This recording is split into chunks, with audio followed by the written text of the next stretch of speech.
કે આપણા જીવનમાં કંઈક પરિવર્તન થતું હોય છે, તમને ખબર નથી પડતી, તમને ખબર નથી પડતું.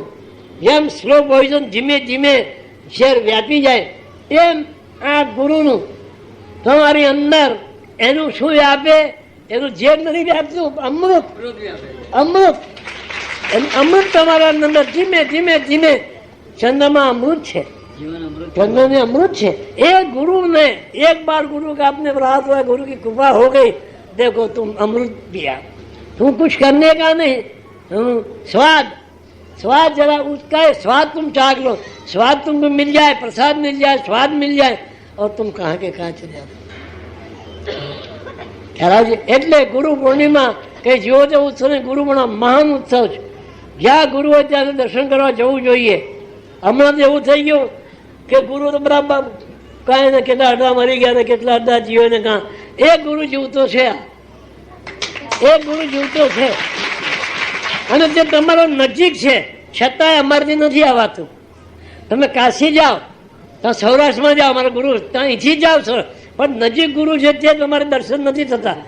ગુરુ પૂર્ણિમાએ કેટલા નજીક ગુરુ છે, ને તો એના ફોટાને પછી હાથ ચડાવો, એ ફોટો શું કરો? પ્રત્યક્ષ સ્થૂળ દેહ ગુરુ બેઠો છે, એનો તમે લાભ લો। તમારી કેમ ના અવાય?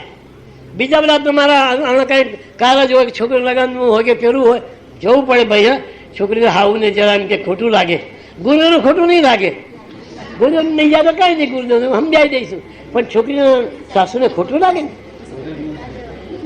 અરે સાસુ એટલે આંસુ, સાસુ એટલે આંસુ, અને નણંદ એટલે ખબર છે આનંદ વગરની, એને નણંદ કહેવાય। નણંદ આનંદ નહીં, આનંદ નહીં, સાસુ લાવે આંસુ, પેલો ખોટું લાગે। ગુરુને કઈ નહીં, ગુરુ કહી દઈશું ગુરુ માંથી નથી આવાતું, ગુરુ બીજા શું કરે? ગુરુ બાપડો શું કરે? બોલો તારું નસીબ એમ કે, બીજું શું કે?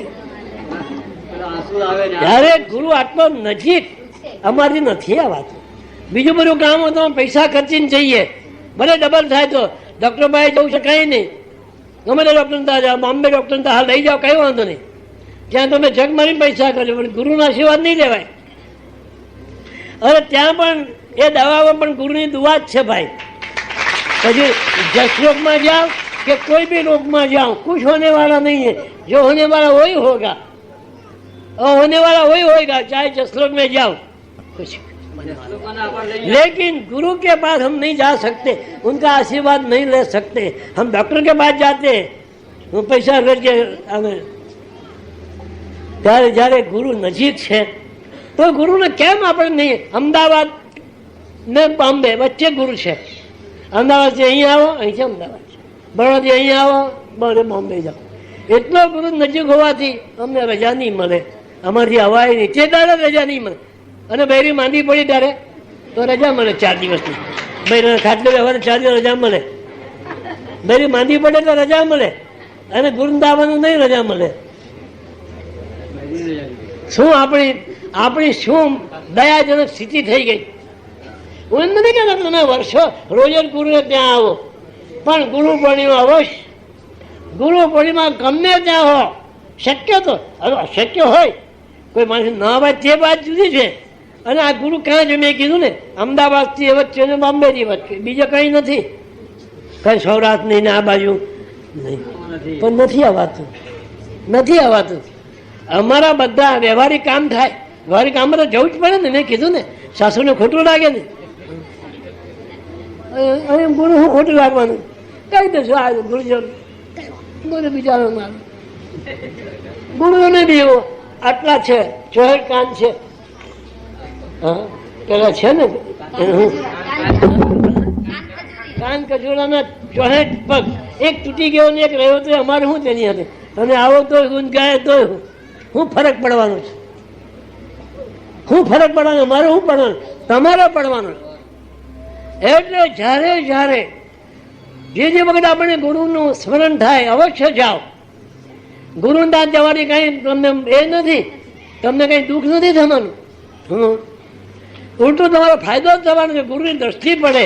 આજે આ બધા બેઠા છો, આ બધા બેઠા છે, ભલે ગુરુ આપે કે ના આપે, પણ ગુરુ અમારી પર દ્રષ્ટિ પડે, અમારા શરીર ઉપર। બસ અમારો આ પાર્થિવ દેહ જે ક્ષણભંગુર, જે આ દેહની કંઈ કિંમત નથી, ક્યારે છે એ દેહમાં કંઈક ચૈતન્ય. કારણ ગુરુ તમારામાં સુષુપ્ત ચૈતન્ય છે, પણ સુષુપ્તિ દશામાં છે, તેને ગુરુ જગાડે. તમે કોણ છો એ ગુરુ તમને કહે. તમે કોણ હો એ ઓળખાણ ગુરુ કરાવે. ગુરુ દર્પણ છે. તમે જેમ દર્પણમાં જુઓ અને તમારું પ્રતિબિંબ દેખાય એ ગુરુ, એ તમે. એટલે કે ગુરુ તું કુછ દેને વાળા નહીં है, तुम्हें दिखाएंगे तुम्हें दिखाएंगे तुम. गुरु क्या करेंगे? तुम्हें दिखाएंगे तुम. તમે કોણ છો તે તમને ગુરુ ઓળખાણ કરાવે. બાકી ગુરુ કઈ આપે વાપે નહીં. પણ આપણી ઓળખાણ કરાવે એ કઈ જેવું જેવું છે. હા, એ તો ઓળખાણ ખાણ કહેવાય, મોટી જબરજસ્ત ઓળખાણની ખાણ કહેવાય. તો ગુરુની સાથે આપણો નજીકનો સંબંધ હોય ત્યારે ચિદાનંદે તનુ આપણી કેવી, આપણું શરીર કેવું થઈ જાય ખબર છે? આ બધા બેઠા છે, પૂછો કઈ દુઃખ છે? કેટલા ડોક્ટર બંધ થઈ ગયા, કેટલી દવાઓ બંધ થઈ ગઈ કે નહીં? બસ એક નિષ્ઠાથી જાઓ ગુરુ પાસે. ગુરુ પાસે પૈસો નથી માગતો, ગુરુ કઈ જરૂર નહીં, કઈ જરૂર નહીં મળે. ગાડી એટલા પૈસા મળી શકે છે કે તમારી પાસે ગુરુ નથી એમ જીવતો, ધારો કે પૈસા ઉભા કરી દઈએ. પણ અમે જો અત્યારે કરીએ એવો ધંધો તો અમે તમને એને જ્ઞાન નહીં આપી શકીએ. અમારું સત્તા બુડી જાય, સત બુડી જાય. પૈસા એક જ. हम सबकी आस्था का धाम ब्रह्मलीन परम पूज्य श्री साने दादा की अखंड धुनी. धृतिमान नाथ संप्रदाय के वर्तमान गादीपति विश्ववंदनीय परम पूज्य श्री छोटे दादा का संकल्प प्रण.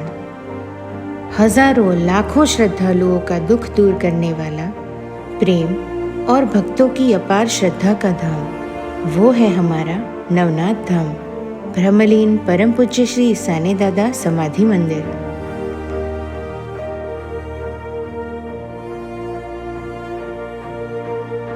धृतिमान नाथ संप्रदाय के वर्तमान गादीपति विश्ववंदनीय परम पूज्य श्री छोटे दादा के प्रखर और प्रबल नेतृत्व के अंतर्गत ये भव्य मंदिर आकार ले रहा है. ब्रह्मलीन परम पूज्य सद्गुरु श्री साने दादा समाधि मंदिर निर्माण कार्य एक धार्मिक यज्ञ कार्य है, जिसमें आहुति रूप में तन मन धन का समर्पण करके पुण्य प्राप्ति के अधिकारी बनिए और आत्मभाव से तेरा तुझको अर्पण की मानस वृत्ति से अपना सहयोग अवश्य दें.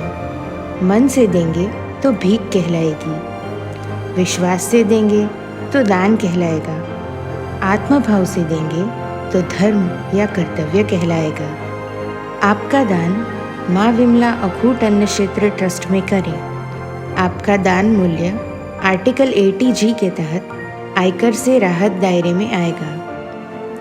दान करने के लिए संपर्क करें 9726970692 और 99137199765.